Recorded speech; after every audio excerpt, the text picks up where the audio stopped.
سبحان نے شکر گزاری کا مظاہرہ کرتے ہوئے کہا، میں آپ کا احسان مند رہوں گا، میری جان کی پرواہ کرنے کا شکریہ۔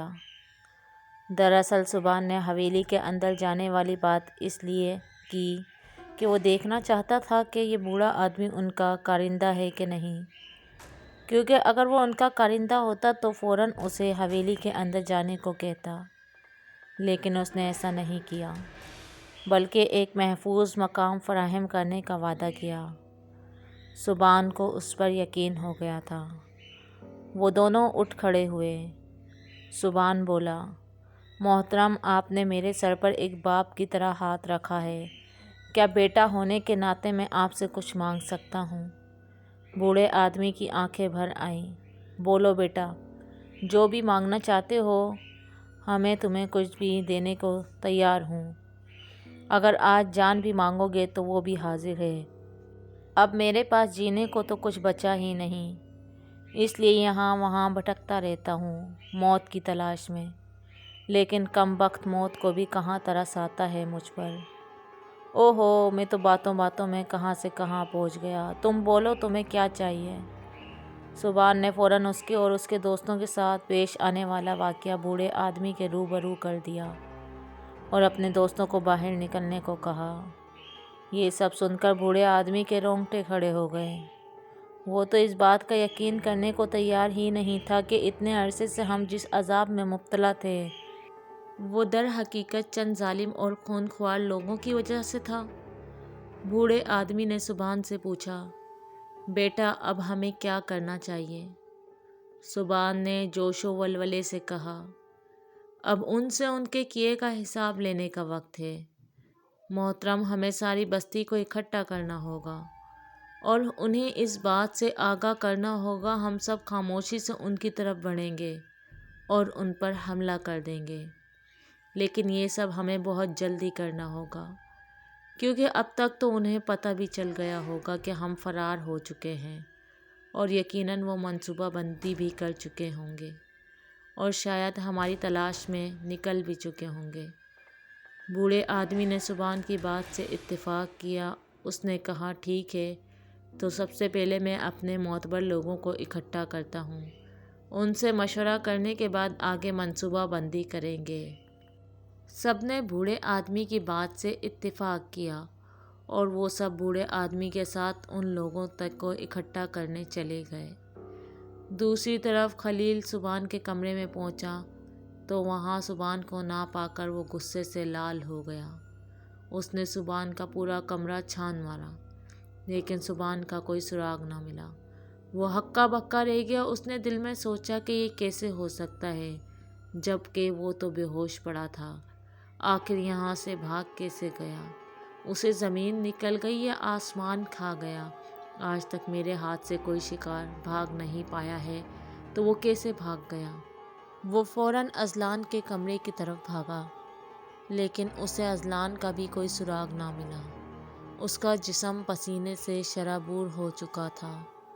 اس نے چیخنا چلانا شروع کر دیا، کہاں ہو سب لوگ؟ جلدی یہاں آؤ، لڑکے فرار ہو چکے ہیں، وہ اپنے کمروں میں نہیں ہیں، جلدی آؤ، انہیں حویلی میں ڈھونڈو، یہیں کہیں چھپے ہوں گے، آخر یہاں سے باہر کیسے نکل سکتے ہیں؟ اس کی بات سن کر سب دوڑے چلے آئے اور سبحان اور اذلان کو ڈھونڈنے لگے۔ خلیل ارباز کے کمرے میں پہنچا تو ارباز بھی دکھائی نہ دیا۔ اس کا منہ غصے سے سرخ ہو چکا تھا۔ وہ ہانپتا ہوا زبیر کے کمرے کی طرف بھاگا۔ اس نے دروازہ کھولنے کی کوشش کی، لیکن دروازہ سختی سے جما ہوا تھا، جیسے کوئی دوسری طرف سے دروازے کو زور لگائے کھڑا ہو۔ اصل میں اذلان اور سبحان نے دروازے کے آگے بھاری سامان رکھ دیا تھا، جس کی وجہ سے دروازہ سختی سے جما ہوا تھا۔ خلیل نے اپنے دو آدمیوں کو آواز دی، مائیکل، سمیر، کہاں ہو دونوں؟ ادھر آؤ۔ ان دونوں نے وہاں پہنچتے ہی پوچھا، جی جناب، کیا ہوا؟ کیا کوئی سراغ ملا؟ خلیل نے کہا، فوراً اس دروازے کو توڑ دو۔ اس حویلی میں دروازوں کی کنڈیاں تو ہیں ہی نہیں، تو پھر یہ دروازہ بند کیسے ہے؟ وہ لڑکے یقیناً اسی کمرے میں چھپے ہیں، جلدی کرو، توڑ دو دروازہ، آج تو ان کی خیر نہیں۔ خلیل کے حکم کی تعمیل کرتے ہوئے ان دونوں نے دروازے کو باری باری دھکا لگانا شروع کر دیا۔ آخرکار سامان آگے کی جانب سرکا اور دروازہ کھل گیا۔ وہ تینوں اندر چلے گئے۔ اندر جا کر کیا دیکھتے ہیں کہ ان کے دو آدمی اسی کمرے میں بے ہوش پڑے ہیں اور لڑکوں کا کوئی نام و نشان نہیں۔ اس کے آدمیوں کو بے دردی سے بیلٹ کے پٹوں سے باندھا گیا تھا۔ خلیل سر پکڑ کر بیٹھ گیا۔ اس نے کہا، ان دونوں ہڈ حراموں کے ہاتھ پاؤں کھولو اور انہیں ہوش میں لانے کی کوشش کرو۔ اب تو یہی بتائیں گے کہ اصل میں ہوا کیا تھا۔ مائیکل اور سمیر نے ان دونوں کے ہاتھ پاؤں کھولے اور پانی کے چھینٹے مار کر انہیں ہوش میں لانے کی کوشش کرنے لگے۔ خلیل نے پورے کمرے کا جائزہ لینا شروع کر دیا۔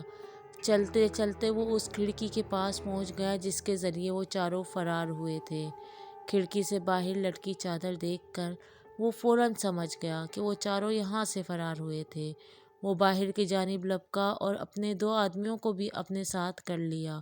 اس نے ان سے کہا کہ ہو نہ ہو وہ کم بخت اسی باغ میں چھپے ہوں گے، چلیں ان کو ڈھونڈتے ہیں۔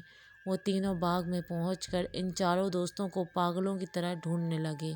چاروں اطراف چھان مارا لیکن ان کا کہیں کچھ پتہ نہ چلا۔ اچانک خلیل کی نظر حویلی سے باہر کی طرف جانے والے چھوٹے دروازے پر پڑی۔ وہ فوراً سارا ماجرا سمجھ گیا۔ اس نے باغ میں موجود دونوں آدمیوں کو اس حویلی میں موجود سب لوگوں کو باغ میں لانے کو کہا۔ وہ دونوں بھاگ کر گئے اور حویلی میں موجود سب کارندوں کو باغ میں لے آئے۔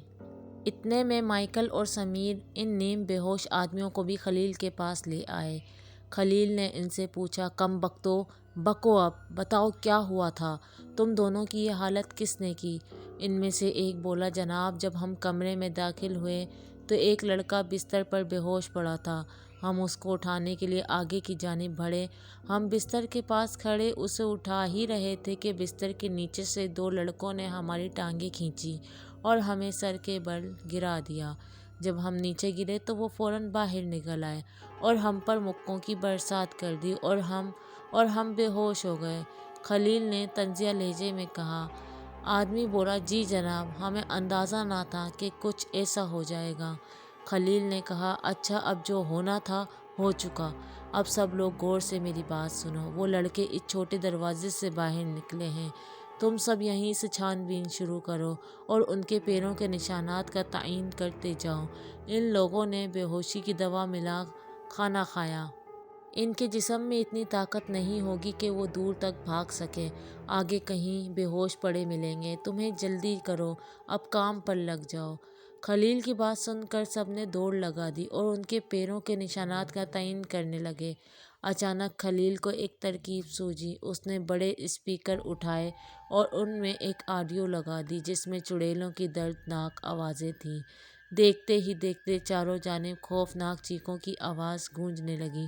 دوسری طرف سبحان اور اس کے دوست لوگوں کو اکٹھا کرنے میں مصروف تھے۔ وہ بوڑھے آدمی کے معتبر لوگوں کو صورتحال سے آگاہ بھی کر چکے تھے۔ اچانک دردناک چیخوں سے سب کے رونگٹے کھڑے کروا دیے۔ لوگ پاگلوں کی طرح یہاں وہاں بھاگنے لگے اور انہوں نے اپنے اپنے گھروں میں چھپ کر دروازے بند کر لیے۔ صرف اس بوڑھے آدمی کے قریبی لوگ وہاں کھڑے رہے۔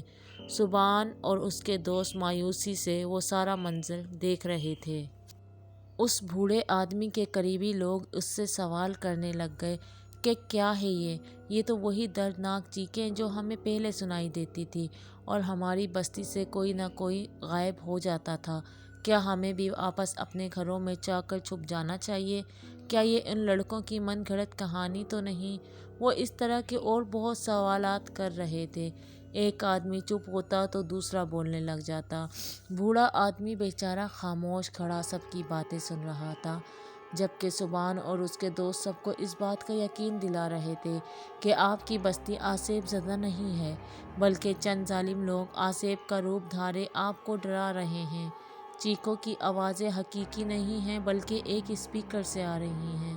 وہ بیچارے دیہاتی لوگ، انہیں کیا پتہ تھا کہ اسپیکر کس چڑیا کا نام ہے۔ وہ مسلسل ان کی بات کو جھٹلاتے رہے اور بولتے رہے کہ ہمیں ہماری زندگی ہمارے طریقے سے گزارنے دو، ہم غریب لوگوں کا اور مذاق مت بناؤ، ہمیں پتہ ہے کہ تم شہری لوگ جنوں اور بھوتوں پر یقین نہیں رکھتے، اسی لیے ہمارا مذاق بنانے کے لیے تم لوگوں نے یہ کہانی گھڑی اور یہ کہہ کر وہاں آصف نہیں بلکہ چند انسان ہیں حویلی لے جانے کا منصوبہ بنایا۔ ان ساری عجیب و غریب باتوں سے سبحان کا سر پھٹنے لگ گیا۔ وہ چلایا، ہم نے اسی حویلی میں اپنے ایک دوست کو کھویا ہے، ہم نے اس حویلی سے باہر نکلتے وقت اپنے دوست کو درد کی شدت سے چیختے ہوئے سنا ہے، لیکن ہمارے اندر ان لوگوں کا مقابلہ کرنے کی ہمت نہ تھی، اس لیے اپنے دوست کو موت کے منہ سے نکال نہیں سکے۔ اور آپ کو یہ سب باتیں من گھڑت لگ رہی ہیں؟ ہم چاہتے تو خود خاموش رہ کر یہاں چھپ جاتے اور صبح ہوتے ہی بحفاظت یہاں سے نکل جاتے، لیکن ہم نے آپ کے بارے میں سوچا، آپ کو تکلیف اور ظلم سے نجات دینے کے بارے میں سوچا، اور آپ سب ہیں کہ ہم پر ہی الزام لگائے جا رہے ہیں اور اپنا اور ہمارا وقت ضائع کیے جا رہے ہیں۔ اتنا کہہ کر سبحان چیخ چیخ کر رونے لگا، اس کے ساتھ ہی زبیر اور ارباز اور اذلان بھی پھوٹ پھوٹ کر رونے لگے۔ اس وقت ایک طرف ان دوستوں کے رونے کی آوازیں گونج رہی تھیں اور دوسری طرف چڑیل کی مصنوعی چیخیں۔